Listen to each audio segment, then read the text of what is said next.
Welcome to my channel. இது போன்ற சுவாரஸ்யமான சம்பவங்களை தெரிந்து கொள்ள மறக்காம நம்மளுடைய சேனலை சப்ஸ்கிரைப் பண்ணி வச்சுக்கங்க. என் மகள் வீட்டின் ஒரே பெண் என்பதால் அவள் மிகவும் சோம்பேறியாக இருந்தாள். என் மருமகன் அவளுடைய இந்த வழக்கத்தால் சலிப்படைந்து என்னை அங்கு அழைத்தார். ஒரு நாள் இரவு 12 மணிக்கு அவர் என்னை அவருடைய அறைக்கு அழைத்தார். என் மருமகன் இன்றும் என் மனைவி தூங்கிவிட்டாள். இன்று நான் என் ஆசையை கட்டுப்படுத்திக் கொண்டு என்னால் சும்மா தூங்க முடியாது என்றார். இப்படி கூறி மருமகன் என்னை அவருடைய அறைக்கு அழைத்தார். அப்போது அவர் நிர்வாணமாக, நான் என் மகளுக்கு 26 வயதில்தான் திருமணம் செய்து வைத்தேன். இவ்வளவு தாமதமான திருமணத்திற்கான காரணம் என் மகள் வீட்டின் ஒரே பிள்ளை என்பதால். அவள் மிகவும் செல்லமாக வளர்க்கப்பட்டாள். அவளுக்கு வீட்டு வேலைகள் செய்யும் பழக்கம் இல்லை. அதனால்தான் என் மகளுக்காக ஒரே மகன் மட்டும் இருக்கும் மருமகனை நானும் எதிர்பார்த்தேன். பல வருட தேர்விற்குப் பிறகு நான் விரும்பிய மருமகன் எனக்கு கிடைத்தார். என் மருமகன் தனிமையில்தான் இருந்தார். அவருக்கு பெற்றோர்கள் இல்லை. அவர் ஒரு நல்ல வேலையில் இருந்தார். சொந்த வீடும் அவருக்கு இருந்தது. என் மகளுக்கு இது ஒரு மிகச்சிறந்த உறவாகத் தோன்றியது. அதனால்தான் உடனடியாக திருமண ஏற்பாடுகளைச் செய்து என் அஞ்சலியை திருமணம் செய்து கொடுத்தேன். ஆனால் திருமணத்திற்குப் பிறகு நான் எதிர்பார்த்தது எதுவுமே நடக்கவில்லை. எனக்குத் தெரியவில்லை, அஞ்சலியால் தனியாக தன் கணவரை கவனித்துக் கொள்ள முடியாது என்று நினைத்தேன். திருமணத்திற்கு முன்பு நான் அவளுக்கு நன்றாக புரிய வைத்ததாகவும் அவளும் எனக்கு ஒப்புக்கொண்டதாகவும் நினைத்தேன். இப்போது திருமணம் முடிந்த சில மாதங்களிலேயே அவளைப் பற்றிய சில புகார்களை நான் கேட்க ஆரம்பித்தேன். முதலில் என் மருமகன் தன் மனைவியின் சோம்பேறித்தனத்தை பொறுத்துக் கொண்டார். ஆனால் இப்போது இருவரும் வீட்டுக் காரியங்களைப் பார்த்து மிகவும் சோர்வடைந்து விட்டார். ஒரு நாள் என் மகளைப் பற்றி விசாரிப்பதற்காக அவள் வீட்டிற்குச் செல்ல முடிவு செய்தேன். நான் அங்கு 2 நாட்கள் தங்கினேன். 2 நாட்களுக்குப் பிறகு நான் என் வீட்டிற்கு திரும்பத் தொடங்கியபோது அஞ்சலி என்னைத் தடுத்து நிறுத்தினாள். அம்மா, எனக்கு இப்போது மிகவும் சோர்வாக இருக்கிறது. நீங்கள் இன்னும் கொஞ்ச நாள் எனக்கு உதவியாக இருங்கள். வீட்டிற்குச் சென்று நீங்கள் என்ன செய்வீர்கள் என்று கேட்டாள். என் மகளின் சோம்பேறித்தனமான சுபாவம் எனக்கு ரொம்ப நல்லாவே தெரியும். கடந்த 2 நாட்களாக நான் வந்த பிறகு அவள் வேலையிலிருந்து முற்றிலும் விலகி இருப்பதை நான் கவனித்தேன். அவளது இந்த சோம்பேறித்தனத்தைப் பார்த்து என் மருமகன் அவளிடமிருந்து விலகிச் செல்லும் முடிவை எடுத்துவிடுவாரோ என்று எனக்கும் பயம் ஏற்பட்டது. என் மருமகன் அவளது சோம்பேறித்தனத்தை மிக அமைதியாகச் சகித்துக் கொண்டிருந்தார். அத்தகைய அமைதியான ஒரு நபரின் கோபம் ஒரு நாள் வெடிக்கும். என் மகளைச் சரியான திசையில் கொண்டுவர எனக்கு நேரம் இருக்கிறது என்று நினைத்தேன். அதனால் நான் மேலும் சில நாட்கள் அஞ்சலியுடன் தங்குவதற்கு முடிவு செய்தேன். அன்று மாலை மருமகன் அலுவலகத்திலிருந்து வீடு திரும்பினார். நான் வீட்டில் இருப்பதைக் கண்டு அவர் ஆச்சரியப்பட்டார். நான் அவருக்கு டீ கொடுத்தபோது அவர், அத்தை, நீங்கள் இன்று காலை புறப்பட இருந்தீர்கள். பிறகு ஏன் திடீரென்று இங்கு இருக்கிறீர்கள் என்று கேட்டார். நானும், நான் இங்கு இருப்பதில் உங்களுக்கு மகிழ்ச்சி இல்லையா என்று கேட்டேன். அவரும், இல்லை, அப்படி எதுவும் இல்லை. நேற்று இரவு நீங்கள் வீட்டிற்குச் செல்ல அவசரப்பட்டீர்கள். இப்போது திடீரென்று தங்கிவிட்டீர்கள். அதனால்தான் நான் உங்களிடம் கேட்டேன் என்றார். அவர் மேலும், நீங்கள் இங்கு இருந்தால் எனக்கு லாபம்தான். ஏனென்றால் கடந்த 2 நாட்களாக உங்கள் கைவண்ணத்தில் உருவான சுவையான உணவை நான் அனுபவித்து வருகிறேன். திருமணம் நடந்ததிலிருந்து இப்போதுதான் நான் வயிறு நிறைய சாப்பாடு சாப்பிடுகிறேன். மருமகன் சொன்ன இந்த வார்த்தையைக் கேட்டதும் அஞ்சலி தன் கணவரை எந்த அளவுக்கு நன்றாக கவனித்துக் கொள்கிறாள் என்பது எனக்கு புரிந்தது. நான் அவரிடம், நான் இன்னும் சில நாட்கள் இங்கு தங்கி உங்களை கவனித்துக் கொள்வதோடு அஞ்சலிக்கு மேலும் சில வீட்டு வேலைகளை கற்றுக் கொடுப்பேன் என்று கூறினேன். மருமகனும் சந்தோஷப்பட்டார். அப்போது மருமகன், நீங்கள் எப்போதும் இங்கேயே தங்கினாலும் எனக்கு எந்த பிரச்சனையும் இல்லை. ஏனென்றால் நீங்கள் வீட்டில் இருந்தால் அஞ்சலியும் உங்களைப் போல ஆகிவிடுவாள் என்றார். நான் இங்கு தங்குவதற்கு மருமகனுக்கு எந்த பிரச்சனையும் இல்லை என்பதால் நான் அவர் வீட்டில் தங்க ஆரம்பித்தேன். என் மகளின் திருமணத்திற்குப் பிறகு நான் என் வேலையை ராஜினாமா செய்துவிட்டேன். நான் இப்போது தனியாக இருந்ததால் எனக்கு அதிக பணம் தேவையில்லை. எனக்கு ஓய்வூதியம் கிடைத்துக் கொண்டிருந்தது. தங்குவதற்கு என் சொந்த வீடும் இருந்தது. அதனால் நான் அதிகம் கஷ்டப்படாமல் ஓய்வெடுக்க முடிவு செய்தேன். இப்படியே அஞ்சலியுடன் சில நாட்கள் ஆகிவிட்டன. கடந்த 2 நாட்களாக நான் மருமகனை இரவில் கூடத்தில் பார்த்துக் கொண்டிருந்தேன். மருமகனுக்கும் அஞ்சலிக்கும் இடையில் ஏதோ நடந்திருக்கிறது என்று எனக்குத் தோன்றியது. இறுதியில் என்னால் பொறுத்திருக்க முடியவில்லை. 3வது நாள் இரவு மருமகன் ஹாலில் இருப்பதைப் பார்த்து நான் அவரிடம் சென்று அவர் ஹாலில் தூங்குவதற்கான காரணத்தைக் கேட்டேன். அப்போது அவர் எதுவும் பேசாமல் என் கையைப் பிடித்துக் கொண்டு தன் அறைக்கு அழைத்துச் சென்றார். அங்கு சென்று அவர், அத்தை, உங்கள் மகள் எவ்வளவு ஆழ்ந்த தூக்கத்தில் இருக்கிறாள் என்று பாருங்கள். இப்போது எங்கள் திருமணமாகி 4 மாதங்கள் ஆகின்றன. அஞ்சலி இந்த 4 மாதங்களிலேயே 4 வருடங்கள் போல் ஆக்கிவிட்டாள்.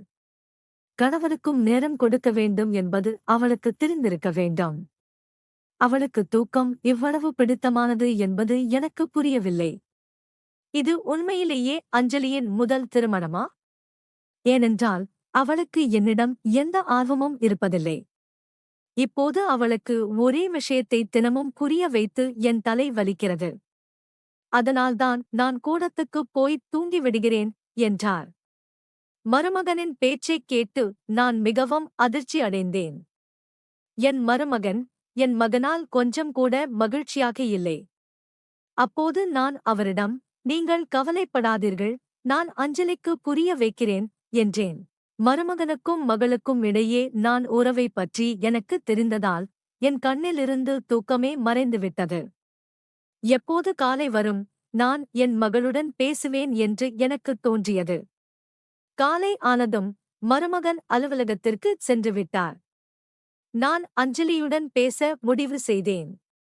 நான் அவளிடம், அஞ்சலி, இப்போது திருமணத்திற்குப் பிறகு கணவரை எப்படி மகிழ்விப்பது என்பதை நான் உனக்கு கற்றுக் கொடுக்க வேண்டும் என்று பார்க்கிறேன். உன் தூக்கம் இவ்வளவு ஆழமாகிவிட்டதே, உன் கணவருக்கு உன் தூக்கத்தால் சோர்வு ஏற்படவில்லையா என்று கேட்டேன். இதற்கு அஞ்சலி, அம்மா, என் தூக்கத்தைப் பற்றிப் பேசாதீர்கள். நான் எவ்வளவு நேரம் தூங்குகிறேன் என்று எனக்குத் தெரியவில்லை என்று பதிலளித்தாள். அந்த நேரத்தில் அவளுக்கு தன் தவறு புரியவில்லை. இருந்தாலும் நான் அவளுக்கு புரிய வைக்க முயற்சி செய்தேன். அன்றிரவு நான் மருமகனை கூடத்தில் பார்க்கவில்லை. அவருக்கும் அஞ்சலிக்கும் இடையே எல்லாம் சரியாக இருக்கிறதா என்று பார்க்க அவர்களின் அறைக்கு வெளியே சென்றேன். அங்கு சென்று அவர்களின் அறைக்குள் எட்டிப் பார்த்தேன். உள்ளே மருமகன் ஜன்னலில் நின்றிருப்பதைக் கண்டேன். அஞ்சலி ஆழ்ந்த தூக்கத்தில் இருந்தாள். என் அறிவுரை அவளுக்கு எந்த ஒரு பாதிப்பையும் ஏற்படுத்தவில்லை. நான் அங்கிருந்து கிளம்பும்போது என் சேலையின் முந்தானை திடீரென்று சிக்கிக் கொண்டது. எனக்கு பலத்த அதிர்ச்சி ஏற்பட்டது. நானும் கீழே விழுந்தேன். என் சத்தத்தைக் கேட்டதும் மருமகன் ஓடி வந்து நான் விழுந்திருப்பதைக் கண்டு என் அருகில் வந்தார். அவர், அத்தை, இந்த நேரத்தில் எங்கள் அறைக்கு வெளியே என்ன செய்கிறீர்கள் என்று கேட்டார். நான் காலையில் அஞ்சலிக்கு எல்லா விஷயங்களையும் புரிய வைத்தேன். அவள் இன்றும் தூங்குகிறாளா என்று பார்க்க வந்தேன் என்றேன். அப்போது அவர், அஞ்சலிக்கு எவ்வளவு புரிய வைத்தாலும் எந்த பயனும் இல்லை. நான் இப்போது அவளைக் கைவிட்டு விட்டேன். நீங்கள் தேவையில்லாமல் அவளுக்கு மன அழுத்தத்தை கொடுக்காதீர்கள் என்றார். இதற்குப் பிறகு மருமகன் என்னை எழுப்பினார். என் ஒரு கையை அவர் தோளில் வைத்தும் மறுகையை என் இடுப்பில் வைத்தும் என்னை என் அறைக்கு அழைத்துச் செல்லத் தொடங்கினார். என் அறைக்கு வந்ததும் மருமகன் என் கால்களைப் பிடித்து தடவ ஆரம்பித்தார். மருமகன் தொட்டதுமே நானும் வெட்கப்பட்டேன். உடம்பெல்லாம் சிலிர்த்துவிட்டது. அப்போது நானும் மேலும் வெட்கப்பட்டேன். அவர், நீங்கள் வெட்கப்படத் தேவையில்லை என்றார். மருமகன் மிகவும் சுதந்திரமான சுபாவம் கொண்டவராக இருந்தார். ஆனால் எனக்கு இது எல்லாம் புதிதாக இருந்தது. நிலைமை எப்படி இருந்தாலும் எங்களுக்கிடையே ஒரு மரியாதை நிறைந்த உறவு இருந்தது. அப்போது நான் மருமகனிடம் வேண்டாம் என்று சொல்லவில்லை. ஆனால் அவர் என் முழங்கால் வரை என் கால்களை தடவ ஆரம்பித்தார். அப்போது மருமகனின் கண்கள் என் மீது ஒரு வித்தியாசமான முறையில் சுழன்று கொண்டிருந்தன. மெதுவாக மருமகனின் கண்கள் என் மீது திரும்பத் தொடங்கின. அந்த நேரத்தில் நான் அதை உணரவில்லை. நான் இப்போதும் அழகாக இருக்கிறேன். என் உடல் முன்பைப் போலவே இருக்கிறது. அப்போது என் கால்களைத் தொடும்போது மருமகன், அத்தை, உங்கள் மகளை விட நீங்கள் சோர்வாகத் தெரியவில்லை. நீங்கள் இப்போதும் அழகாகவும் இளமையாகவும் இருக்கிறீர்கள் என்றார். மருமகன் சொன்னதைக் கேட்டு நானும் புன்னகைத்தேன். இதற்குப் பிந்தைய நாட்களில் அஞ்சலிக்கு எல்லாவற்றையும் கற்றுக் கொடுக்க நான் முயற்சி செய்து கொண்டிருந்தேன். அவள் மெதுவாக என்னிடமிருந்து வீட்டு வேலைகளைக் கற்றுக்கொள்ள ஆரம்பித்தாள். ஒரு இரவு பாத்திரங்கள் சத்தம் கேட்டது. நான் உடனடியாக அறைக்கு வெளியே வந்தேன். மருமகன் உணவுத் தட்டை கையில் பிடித்துக் கொண்டு சமையலறையிலிருந்து வெளியே வருவதைக் கண்டேன். என்னை பார்த்ததும் அவர் ஆச்சரியம் அடைந்தார். இவ்வளவு இரவில் உணவுத் தட்டோடு எங்கே போகிறீர்கள் என்று அவரிடம் கேட்டேன். அவர், எனக்கு இரவில் பசிக்கிறது. நீங்கள் சமைத்த சுவையான உணவு திடீரென்று என் நினைவுக்கு வந்துவிட்டது என்றார். சரி, நாம் இருவரும் ஒன்றாக அமர்ந்து சாப்பிடலாம் என்றேன். மருமகன் என் கையை பிடித்து மேசை நாற்காலியில் அமர வைத்து எனக்கு உணவு பரிமாறத் தொடங்கினார். அவர் எனக்கு உணவு பரிமாறிக் கொண்டிருந்தபோது அவரின் ஒரு கால் என் காலின் மீது இருந்தது. அவர் மீண்டும் மீண்டும் என் கண்களைப் பார்த்து கொண்டிருந்தார். நான் அவரின் மாமியார், ஆனால் அவருக்கு இது நினைவில் கிடையாது. நான் சாப்பிட்டுவிட்டு தண்ணீர் குடித்தேன். பிறகு மருமகனிடம் என் வயிறு நிறைந்துவிட்டது என்று சொன்னேன்.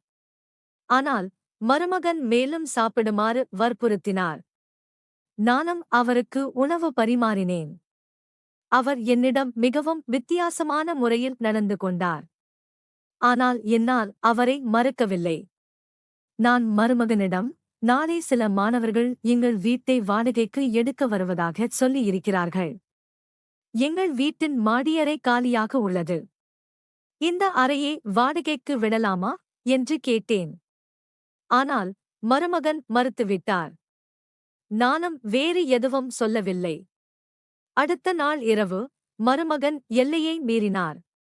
அவர் என் அறைக்கு வந்து என் கையை பிடித்துக்கொண்டு என்னை அவருடைய அறைக்கு அழைத்துச் சென்றார். நான் மிகவும் பயந்து போய் அவரிடம், இது என்ன நடக்கிறது மருமகனே என்று கேட்டேன். அவர் எனக்கு ஒரு நைட்டி உடையை கொடுத்து, இதை அணிந்து கொண்டு வாருங்கள் என்றார். அவர் சொன்னதைக் கேட்டு நானும் அதிர்ச்சி அடைந்தேன். நான் அவரிடம், நீங்கள் என்ன பேசுகிறீர்கள்? நான் உங்கள் மாமியார், இதை நீங்கள் மறக்கக்கூடாது என்று சொன்னேன். ஆனால் அவர், அஞ்சலி தூங்கிவிட்டாள். என் வீட்டின் மற்ற தேவைகளை உங்களிடமிருந்துதான் நான் பூர்த்தி செய்ய வேண்டும். இந்த நைட்டியை நான் அஞ்சலிக்காக வாங்கி வந்தேன். ஆனால் அவள் அதை அணியவில்லை. நீங்களே இந்த நைட்டி ஆடையை அணிந்து எனக்குக் காட்டுங்கள் என்றார். மருமகன் சொன்னதைக் கேட்டு நான் மிகவும் வெட்கப்பட்டேன். அவரிடம், நான் உங்கள் மாமியார், இதை நீங்கள் மறக்கக்கூடாது என்று சொன்னேன். ஆனால் அவரை மறுக்க முடியாமல் அங்கிருந்து சென்றுவிட்டேன். அடுத்த நாள் அஞ்சலி தூக்கத்திலிருந்து எழுந்து காலை உணவு சாப்பிடத் தொடங்கினாள். அவள் காலை உணவு சாப்பிடும்போது நான் அவளிடம் அந்த நைட்டி உடையை கொடுத்து, நான் இப்போது இங்கிருந்து கிளம்புகிறேன். ஏனென்றால் நீ திருந்துவதாகத் தெரியவில்லை. எனக்கும் உன்னைக் கொஞ்சம் கூட பிடிக்கவில்லை. மருமகன் எனக்கு இந்த நைட்டியை கொடுத்தார். என்னிடம் தன் விருப்பத்தை வெளிப்படுத்தினார். உன்னால் எனக்கு மருமகனின் வார்த்தைகளைக் கேட்க நேர்ந்தது. உன்னால் உன் கணவரை மகிழ்விக்க முடியாவிட்டால் உன் வாழ்க்கை வீண் என்றேன். நான் அஞ்சலியிடம் நிறைய பேசினேன்.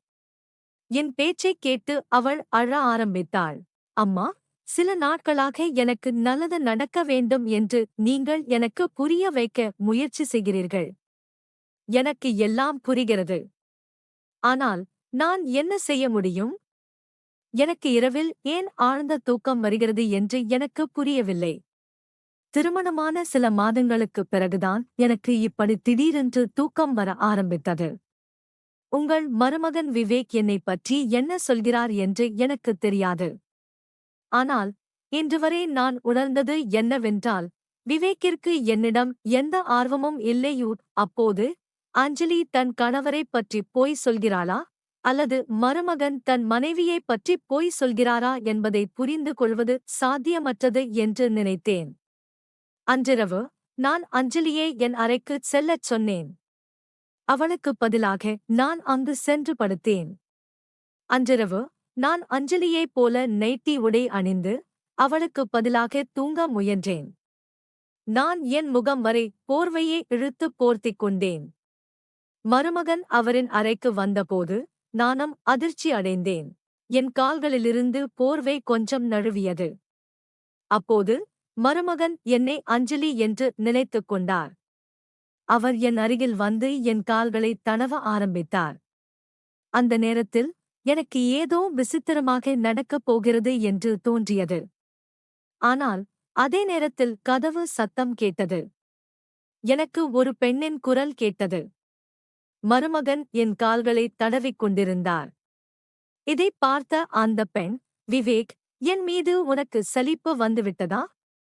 இப்போது உன் சோம்பேறி மனைவியே உனக்கு பிடிக்க ஆரம்பித்துவிட்டதா என்று கேட்டாள். அந்த பெண்ணின் பேச்சைக் கேட்ட பிறகு மருமகனின் கை என் கால்களிலிருந்து விலகியது. நான் போர்வையின் ஒரு சிறிய இடைவெளியிலிருந்து எல்லாவற்றையும் பார்த்துக் கொண்டிருந்தேன். ஒரு பெண் மருமகனின் அறைக்குள் வந்திருந்தாள்.